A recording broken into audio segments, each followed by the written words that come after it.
guys, what's up? It's Dan here. Welcome to the very first episode of a brand new show I've started called the DanQ Review. Basically, I'm reviewing my games in better detail. That way I can give you guys a better explanation why I chose the score I chose, and to give you a better idea if it is what you're looking for in a game. If it suits you, you can go out and get it.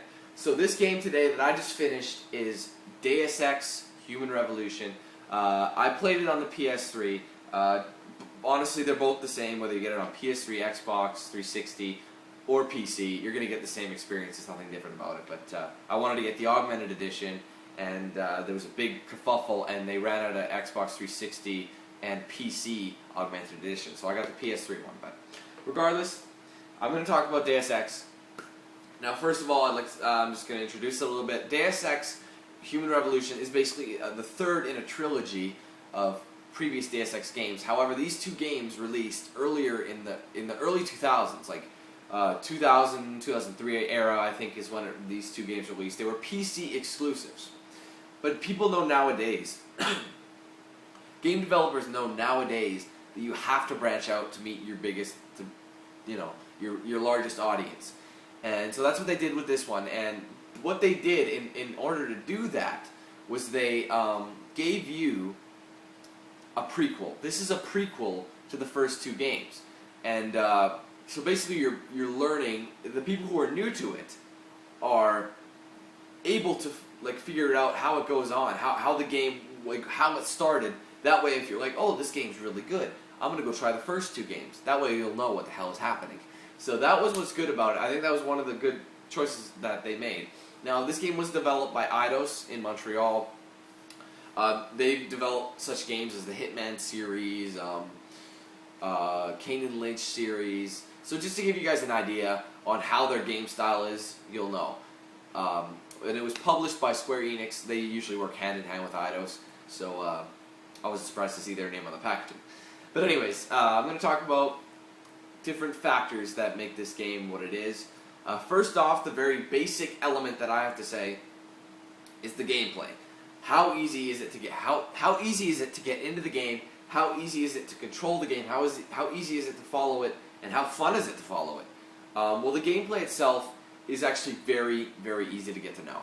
It took me about, I'd say it's about a 45-minute to an hour learning curve. Once you figure it out, the controls are very easy. They're not ridiculous. They're not like, okay, hit this, then this, then this, just to activate one thing. Boom, you're done. Pretty basic. And since it is an RPG, you have a lot of time to learn them. But the thing with this game is, I'll give you a bit of backstory about the game really quick, just to give you an idea on what you're dealing with. Now, in this game, you play a guy by the name of Adam. Fuck. Why can't I remember his name? I am so sorry, people. I feel stupid. Oh, I'm an idiot. I apologize, people. It slipped my mind for a second. Adam Jensen. Should have done my homework, even though I've been playing it for the past 4 days. Anyways, you play Adam Jensen. The game is based in takes place in the year 2027, where basically there's been a new era of technology where there have been augmentations. Basically, what that is making people into cyborgs. Pretty simple. Simply put, people are into cyborgs. There's been a new technology where people can customize their own bodies so that they enhance what they can do. Like, for example, these augmentations can do things like, make you stronger, make you resistant to damage. Like, you can they even talk. Like, okay, I'll get to that in a second. But anyways, what happens? You start out as a regular guy, Adam Jensen. He's head of security of an organization called Seraph Industries. And I won't give away any plot lines here, but basically, shit happens. And Adam is forced to get these augmentations against his will. Now the thing is, the human, people all over the world are a little iffy about it because there have been bad cases of people who get augmentations. Like, they will get hostile and go insane even, depending on how it affects them. So you'll get a lot of these junkies. You'll see a lot of people running around who are junkies, and they'll get tons of augmentations, and they all often admire yours and say cute little quips and things like that. And you're just like, who the hell are you, right? But anyways, these augmentations can be upgraded. So after Adam comes to his little, I guess, mishap, he's forced to do this. Now, these abilities help you greatly throughout the game. And you can upgrade them like any other RPG. There's upgrades for everything. You can upgrade them with something called a praxis. Praxis is basically just an upgrade. Honestly, it's it. They're like slots, and you're given a map. Well, not a map, but an inventory screen that shows you all the abilities that you can potentially get and the abilities you currently have. And the abilities you have are highlighted in yellow, basically, while the other ones are kind of grayed out. Now, you can upgrade them as you want, however you want, in whatever order you want. Depending on how many praxis you collect and how many you can purchase praxis from what they call limb clinics, and that's the company, Limb or something. They're the ones who do these augmentations for these people. So you can go by and upgrade your guy as you see fit. Now, depending on what style, however you play, like for example, I was mainly stealth, so I focused on hacking abilities and stealth abilities. And well, if you would rather just go in and shoot everything, you might want something like good strength and good damage resistance, good weapon skill, that sort of thing. So you gotta upgrade according to how you're playing your game. Now, you gotta keep in mind that there aren't enough praxis in the game to upgrade them fully, so you have to use them wisely. Now, yes, you could purchase a bunch of praxis, but it still won't give you enough. Because trust me, I did almost every side mission in the game. I think I missed one or two, and I still had a bunch of slots I didn't need. But however, they weren't. I didn't figure I needed them. They weren't how I played the game. So I figured, whatever, they're just there. It's not really my style. But you have the option to go with that if you want. So you have complete customization of this if you want, you know. So besides the customization, you're basically on a big mission trying to figure out what the hell's going on with these augmentations. What's the big deal with them, so to speak? And it tends to escalate a lot more. And you end up finding something about your employer. You find something about everyone's running augmentations, and Seraph Industries is basically a company that supports technological advancement like that, like researching augmentations and upgrades to the human body. That's pretty much all they're about. And they have many competitors, and there's a lot of things about competitors. The competitors' companies that intertwine, but I can't say too much without revealing the story. But basically, it's a big, long journey. The game is extremely long. It took me, like I said, about 3.5 days to do, if you count, because mainly I did these in the evenings, a lot of evenings. But it took me a long time, many hours of gameplay. I think it took me about. It can, depending on how much time you take and how many missions you do.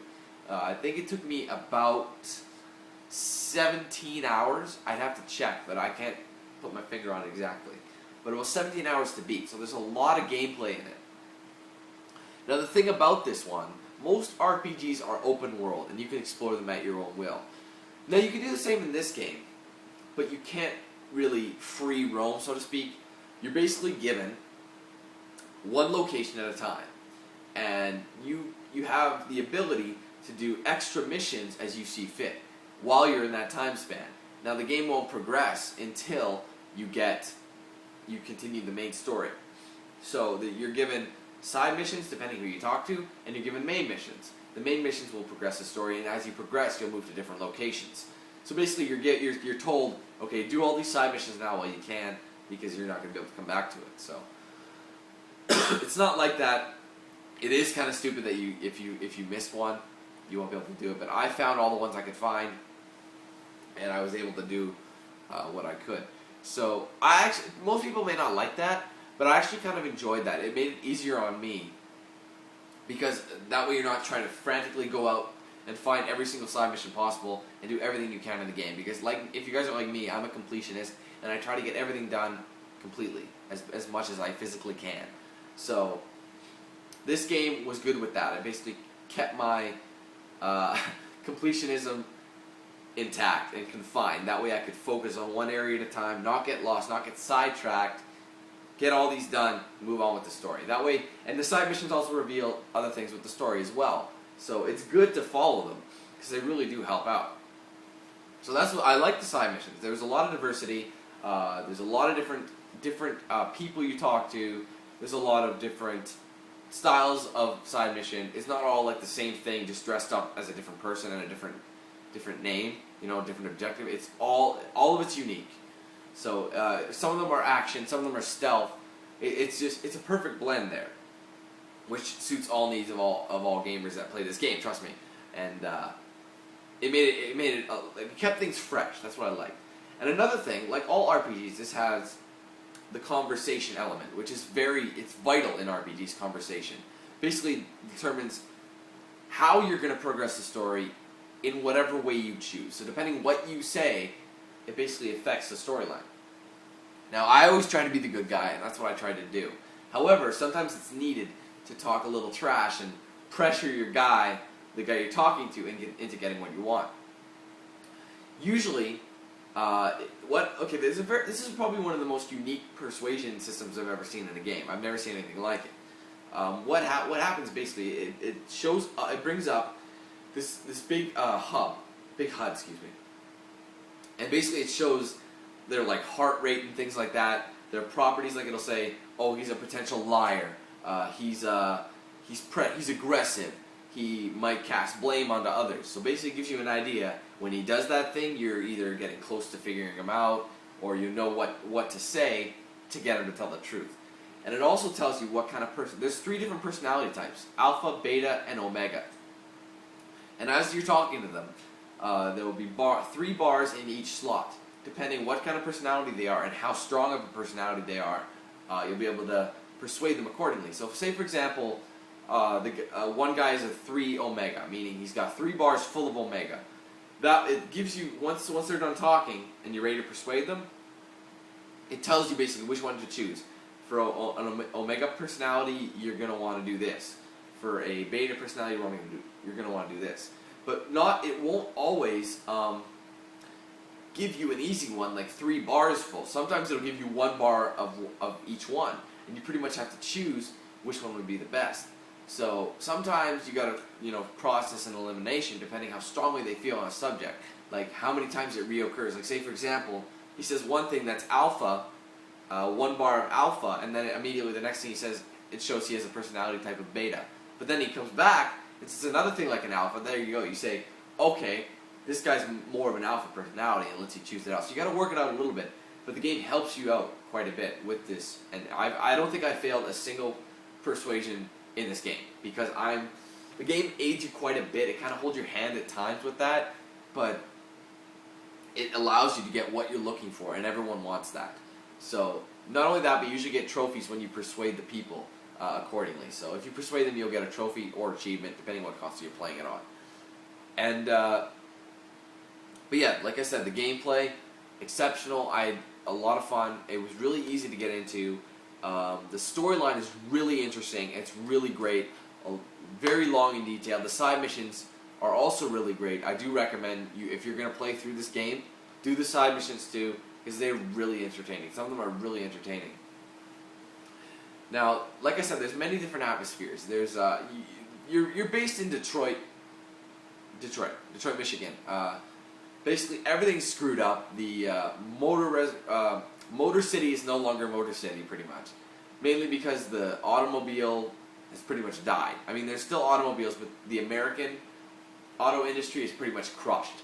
So, I actually asked that question in the beginning of the playthrough. I was like, okay, where are all these American cars? How come I'm seeing all these like weird Japanese cars and there's no American? And I'm in Motor City where they make all these American cars. And you figure out that the auto industry is pretty much ruined in the States and pretty much forced to go elsewhere. But this whole revolution, like this whole time, dark times, kind of dark times. I mean, it's not like Dark Ages where everything's screwed up, but basically this gang's running amok around the place. You got morons, you got a bunch of hookers, which I didn't mind at all. There's so many titties in this game, it was ridiculous. But it was always fun to walk around the city, because it does have a free roam depending where you are. My favorite was going to Shanghai in China. You do eventually go to Shanghai, a place called Hensha, and there was a lot of interesting things there. There was so many different interesting places. There was clubs, there were underground tunnels, things like that. There was like hotels, and the best one yet a rub and tug hotel. The best one. I love the atmospheres of hotels, of the Chinese style of environment. So it was really good for me. And not only that, but you go to places that you go to Montreal, you go to I can't. There's a bunch of places, but there's not like a million, so you don't get lost. You don't say, okay, where was this? Because the story guides you with you. So like I said, it kind of holds your hand. But at any rate, the gameplay is great. The storyline is really great. It's long. It's worth your buck. The one thing, there's a few things I have a beef with. Not many, but let me explain. First thing, the graphics are a little subpar. I mean, I've seen much better graphics in something, in like way, in older games than in this one. But nowadays, yes, you do have a set limit where the graphics should be. Now in this day and age, graphics should be at this level. And you're kind of like, well, these look like graphics that should be kind of from like 2008, to be honest with you. But the thing is, the storyline itself and the gameplay itself take precedence over that, and you don't really... Like, the graphics are still good, don't get me wrong. But I've seen much better detail in other games, especially in an RPG. That's usually where they focus on the facial features and detail of the face. But they didn't really focus on that. They focus more on gameplay and storyline, which is usually better. So everyone, if you're basing a game on graphics, I don't see why. Because honestly, you could play a game with amazing graphics and be bored out of your skull because this storyline is terrible and it's too short or something like that. So I'd rather have a better storyline than better graphics. But that's just what I'm saying. Also, I know they have boss fights actually, and the thing is with the boss fights is that, like I said, I played this game stealthily. You have options. You can play it stealthily. You can go run and gun, whatever. I played it stealthily because that's usually the better option. However, when you reach a boss fight, there weren't many. I think there were maybe 4 or 5. You pretty much have to change your style. So I had to go from stealth to FPS mode like that. And all my abilities were set for stealth. So I had a little bit more trouble defeating the bosses than I would have because I never got a chance to upgrade all these weapons, you know what I mean? So I probably would have been better if I just went running gunning. I would have probably had more upgrades, but it was my choice. I mean, yeah, sometimes the boss fights were a little hard, but as soon as you got through them, it didn't take as long to get through them. Once you figured it out, You're like, okay, that wasn't so bad. Because they didn't give them a million blocks of health. So that's probably the only couple beefs I had with it. But other than that, phenomenal gameplay, easy controls, great storyline, very interactive, easy, like, it's just a great package. I'm going to give this game an 8 out of 10. I do recommend you guys go out and get this. It is worth the $60, trust me. You get a lot for $60. And it does have replayability, because you can go back and try and play the game in a different manner. So like I said, I played stealthily. Maybe I want to go back and play as a complete idiot asshole and just shoot everybody and everything. So maybe, see, there's different ways you can do it. Or you can also play the neutral party and do kind of a mix of both, or whatever you see fit, Depending what you say, changes how the game goes. So the more playthroughs you do, the more endings you'll see, because there are multiple endings of this game. And actually, I think there's 4. I think there's 4, to be honest with you, because at the ending, I'm not going to explain anything or spoil anything, but pretty much have 4 choices to do something, and depending what you choose affects the ending. So there's 4 different ways you can do it, which is pretty neat. So I can go back and watch all those endings if I really wanted to, which I might do.